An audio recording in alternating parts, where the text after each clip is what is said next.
जय हिंद। आज के इस लेक्चर में हम लोग रिलेशन एंड पार्टीशन में साइमेट्रिक और एंटी साइमेट्रिक देखेंगे कि क्या होता है और बिल्कुल बेसिक तरीके से देखेंगे अभी एग्जांपल के साथ। तो लेक्चर चालू करने से पहले आप लोग थोड़ा सा रिक्वेस्ट है, कभी तक हमारे चैनल को सब्सक्राइब नहीं किए तो सब्सक्राइब कर ले और बेल आइकन का दबाना अपने दोस्तों के साथ शेयर करना नहीं भूलेगा। चलिए इस लेक्चर को शुरू करते हैं। देखिए आज का हम लोग का साइमेट्रिक रिलेशन है। तो सबसे पहले हम लोग साइमेट्रिक रिलेशन को पहले समझते हैं साइमेट्रिक होता क्या है। पहले हम लोग समझने की कोशिश करते हैं कि साइमेट्रिक होता क्या है, फिर उसके बाद हम लोग समझेंगे कि साइमेट्रिक रिलेशन क्या होता है। तो आपको आई होप ज्यादा समझ में आएगा और चीजें क्लियर हो जाएगी। देखिए पहले हम लोग साइमेट्रिक की बात करते हैं। सपोज कीजिए कोई एक रोटी बनाया, आपने एक रोटी बनाया और उसको बिल्कुल 50% पे उसको बाइसेक्ट कर दिए, यानी उसको दो पार्ट में आपने काट दिया। इसको आप दो पार्ट में काट दिया। अब ये दूसरा का पार्ट से ये पहला पार्ट, मतलब ये सपोज कीजिए ये हम लोग का एक पेज है, रेक्टेंगुलर या सर्कुलर किसी भी तरीके से हो सकता है ये कंडीशन। देखिए हम लोग इसको 50% से 20 से हम लोग इसको, आपको आई होप दिख रहा होगा, 20 से हम लोग इसको काट दिए। अब कटा हुआ भाग से हम लोग इसको ढके तो एक दूसरे को ढक ले, इज कॉल्ड साइमेट्रिक। क्या कहता है? Is called symmetric. तो रोटी में वही हिसाब किताब है। अगर आप बिल्कुल बाइसेक्ट बीच से कर देते हैं, बीच से काट देते हैं और ये भाग से अब ये भाग को ढकना चाहेंगे तो ढक जाएगा। Is called symmetric. Is called symmetric. मतलब साइमेट्रिक का फंडा यही कहता है कि किसी भी बॉडी को बीच सेंटर से बाइसेक्ट कीजिए और वो एक भाग से दूसरे भाग को ढक लिया जाए तो साइमेट्रिक कहलाता है।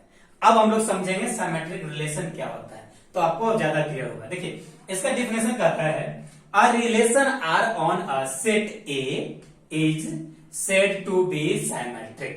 इसका कहना है कि कोई एक सेट है जो रिलेशन है, कोई एक सेट है जो रिलेशन है वो भी साइमेट्रिक है। क्या है? साइमेट्रिक है। और कुछ कंडीशन दे रखा है। कंडीशन इस प्रकार से दे रखा है आपका कि if x, y belongs to R, x, y belongs to R और दूसरा है y, x belongs to R।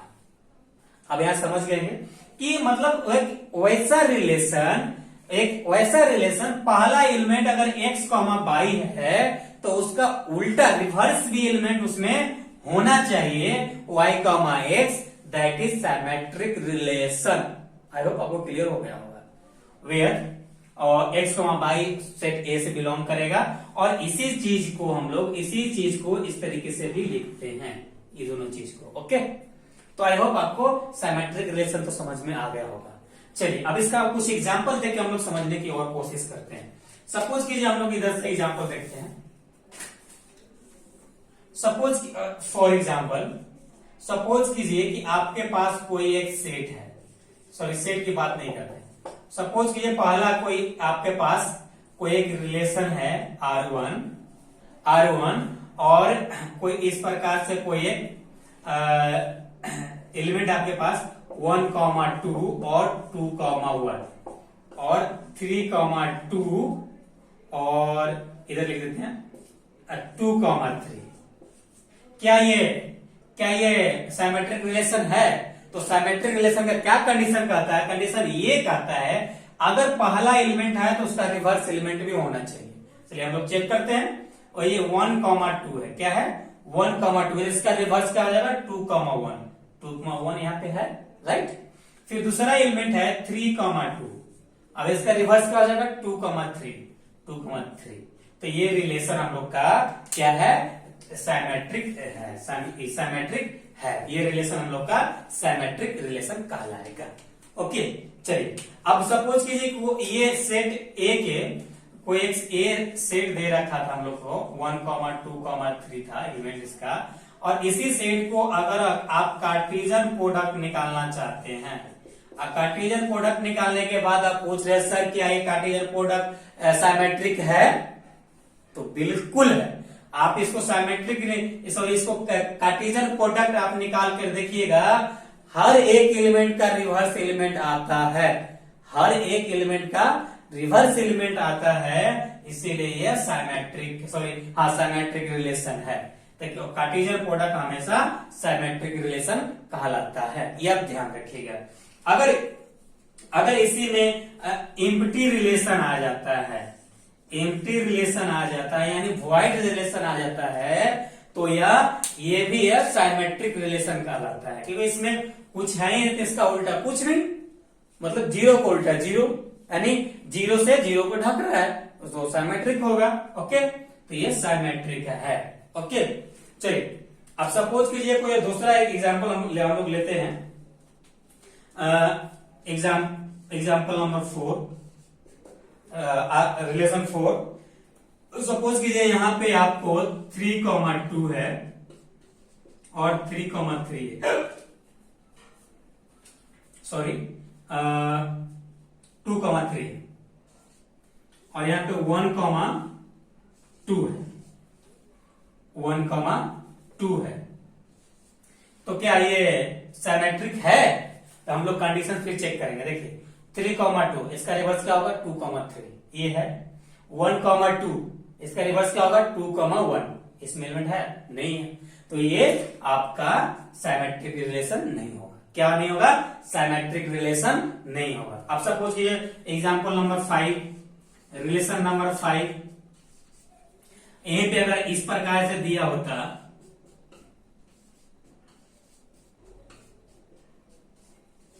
ये तो क्या ये रिलेशन सिमेट्रिक है? तो कंडीशन चेक कीजिए। 3,2 का रिवर्स 2,3 है जी, और 1,1 का रिलेशन क्या होगा? रिवर्स 1,1। तो ये क्या होगा? सिमेट्रिक रिलेशन होगा। क्या होगा? सिमेट्रिक रिलेशन होगा। ओके, अब सपोज कीजिए relation number 6, relation number 6, suppose कीजिए रिलेशन नंबर 6 हम लोग का इस प्रकार से दे रखा है, 1,1, 2,2, 3,3। क्या ये रिफ्लेक्ट ये सिमेट्रिक रिलेशन है? देखिए अक्सर कंडीशन चेक कीजिए। कंडीशन कहता है एक का रिवर्स होना चाहिए, पहला एलिमेंट का उसका रिवर्स होना चाहिए। तो 1,1 का रिवर्स क्या होगा? 1,1 खुद में खुद है रिवर्स। 2,2 ये भी खुद ब खुद में रिवर्स है। 3,3 ये भी खुद में रिवर्स है। तो क्या होगा? ये भी सिमेट्रिक होगा, ये भी सिमेट्रिक होगा। आप ध्यान रखिएगा। तो आई होप आपको सिमेट्रिक रिलेशन समझ में अच्छे से आ गया होगा। अगर किसी प्रकार कोई भी डाउट है तो कमेंट करके आप जरूर बताइएगा। चलिए हम लोग अब एंटी सिमेट्रिक रिलेशन देखते हैं, इतना नोट डाउन कीजिए। तो हम लोग समझते हैं एंटी सिमेट्रिक रिलेशन क्या होता है। देखिए एंटी सिमेट्रिक रिलेशन क्या है? तो सिमेट्रिक के उल्टा, सिमेट्रिक रिलेशन का उल्टा। जैसे कि आपको हम पहले बताया कि अगर कोई रोटी है और उसको बीच से बराबर सेंटर से बाइसेक्ट करते हैं, काटते हैं, तो काटा हुआ भाग एक दूसरे को ढक लेता है, तो इसको सिमेट्रिक। उसी का उल्टा हो जाएगा अगर नहीं ढकता है तो एंटी सिमेट्रिक। तो इसका डिफिनेशन कहता है a relation R on a set A is said to be symmetric.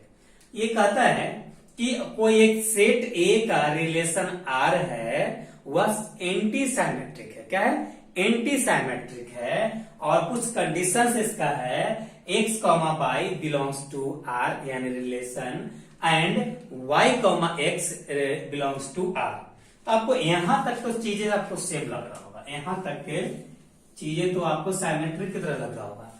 But इसका कहना है कि भाई x और y का एलिमेंट जो भी होगा इक्वल होना चाहिए, तो ही एंटी सिमेट्रिक है। ओके, तो चलिए एक एग्जांपल से, फॉर एग्जांपल इसका हम समझे।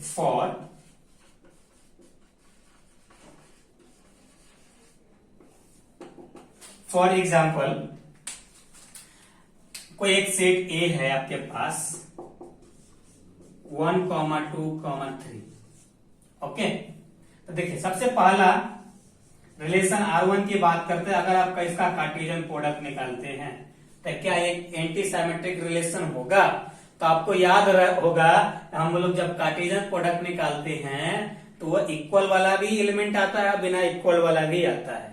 तो ये एंटी सिमेट्रिक रिलेशन नहीं होगा, नहीं होगा। ओके, चलिए अब रिलेशन 2 की बात कर लेते हैं हम लोग। सपोज कीजिए 1,1 और 2,2 और 3,3। ओके, 3,3। क्या ये रिलेशन एंटी साइमेट्रिक है? देखिए इसका कंडीशन ही यही कहता है कि इसका जो भी पेयर एलिमेंट है, जो भी पेयर एलिमेंट है वो आपस में इक्वल होना चाहिए, यानी x, y होना चाहिए। तो x, y ये भी है, ये भी इक्वल है, ये भी इक्वल है, तो यह एंटी साइमेट्रिक कहलाएगा, यह एंटी साइमेट्रिक कहलाएगा। यही अगर रिलेशन 3 में हम लोग बात करते हैं, अगर 1, 1 ही मात्र होता तो क्या एंटी साइमेट्रिक होता? बिल्कुल होगा, क्योंकि एक दूसरे, इसका तो कंडीशन यही है ना, आपका पेयर एलिमेंट 1 हो या 2, इससे उसको मतलब नहीं है। अगर आपका कोई रिलेशन है तो उसके अंदर दोनों इक्वल, दोनों पेयर एलिमेंट आपस में इक्वल होना चाहिए, बस। तो यहाँ पे फुलफिल इसको कर रहा है, तो ये एंटी साइमेट्रिक। यहाँ पे 2, 2 हो, 3, 3 हो, 4, 4 हो, एंटी साइमेट्रिक होगा। आप इतना ध्यान रखिएगा, याद रखिएगा, ओके। और यहाँ पे अगर कोई एम्प्टी रिलेशन आ जाता है, यानी वाइड रिलेशन, जिसको हम लोग 5 से डिनोट करते हैं, तो ये भी एंटी साइमेट्रिक होता है। क्या होता है? ये भी एंटी साइमेट्रिक होता है, और इसका एग्जाम में आपसे एग्जाम्पल ही पूछा जाता है, ज्यादा एग्जाम्पल ही पूछा जाता है, या बेस इसका डिफिनेशन इंट्रो विथ एग्जाम्पल या केवल एग्जाम्पल। तो आप याद रखिएगा, पूछा हुआ क्वेश्चन इस प्रकार से पूछा हुआ क्वेश्चन का आपको हम बता रहे हैं। तो आई होप आपको एंटी साइमेट्रिक और साइमेट्रिक रिलेशन अच्छे से समझ में आ गया होगा। अगर अच्छे से समझ में आ गया तो आप कमेंट करके जरूर बताइए कि हाँ सर समझ में आ गया। और अभी तक हमारे चैनल को सब्सक्राइब नहीं किए तो सब्सक्राइब कर लीजिए और बेल आइकन दबा दीजिए, क्योंकि इसी प्रकार से हम बीएससी मैथमेटिक्स से रिलेटेड आपको हम लेक्चर प्रोवाइड करते रहते हैं। तो फिर मिलते हैं हम लोग ट्रांजिटिव रिलेशन में, जब तक अपना ख्याल रखिए। Thank you, love you all.